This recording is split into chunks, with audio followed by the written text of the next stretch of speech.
আসসালামু আলাইকুম, সবাই কেমন আছেন? আশা করছি ভালো আছেন। আরও একটি ছোট্ট ব্লগ নিয়ে আপনাদের সামনে হাজির হলাম। আজকে আবদার করেছে আমার দুষ্টু মিষ্টি ভাতিজা, সেটা হচ্ছে আমার ছোট ভাইয়ার মেয়ে। ও বলছে আমাকে লুডুস খাইয়ে দিতে হবে। তো রেডিমেড কাপ লুডুসটা আমি ছোটো ভাইয়া পাঠিয়ে দিয়েছে। তো ছোটো ভাবি বলছে যে এটা রেডি করে তুমি ওকে খাওয়াই দাও।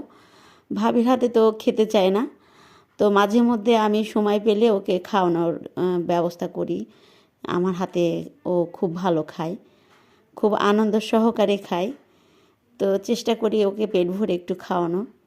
তো এটা নিয়ে এখন ব্যস্ত, ও তাড়াহুড়া করছে যে লুডুসটা কখন খাবে। তো সেটাই রেডি করতেছে। আপনারা তো সবাই জানেন এই লুডুসটা কিভাবে রান্না করতে হয়, বানাতে হয়, সব কিছুই রেডি থাকে। শুধু গরম পানি দিয়ে আর চাট মশলাগুলো দিয়ে এটা রেডি করতে হয়, বেশিক্ষণ সময় লাগে না। তো এই তো মোটামুটি রেডি হয়েই গিয়েছে। মেয়ে তো খুব তাড়াহুড়া করছে, দেখো হয়ে গেছে, দেখো হয়ে গেছে, আমি খাবো। তো ওর লাস্টের দিকে একটু আপনারা দেখবেন, তাহলেই বুঝতে পারবেন। দেখেন কি করছে, ও তো খুব ব্যস্ত খাওয়া নিয়ে। তো ওকে বলতেছি আচ্ছা ঠিক আছে, আমি নেড়ে রেডি করে রাখছি, তোমাকে দিব, অসুবিধা নেই, তুমি একটু স্থির হয়ে বসো, খাবে। তো গরমের জন্য ও খেতে পারতেছে না, আমি সেটা রেডি করে দিচ্ছি। দেখেন কিভাবে যে কি করতেছে খাওয়ার জন্য। তো ও বারবার বলতেছে হয়েছে না, কি হয়েছে, আমি ঠিক আছে। এখন একদম প্রস্তুত, সব কিছু রেডি হয়ে গেছে, এখন খেতে হবে। তো ও বলতেছে হ্যাঁ আমাকে সসটা ঢেলে দাও, আমি খাবো একা একাই।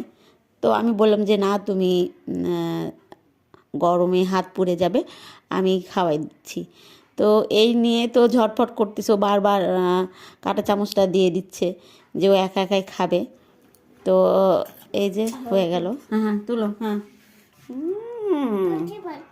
তুলতে পারছো না, খাও। হ্যাঁ খাও, তুলো, তুলে খাও। ইয়ামি, খুব মজা না? গরম। আচ্ছা ঠিক আছে, দাঁড়াও আমি ঠান্ডা করে দিচ্ছি।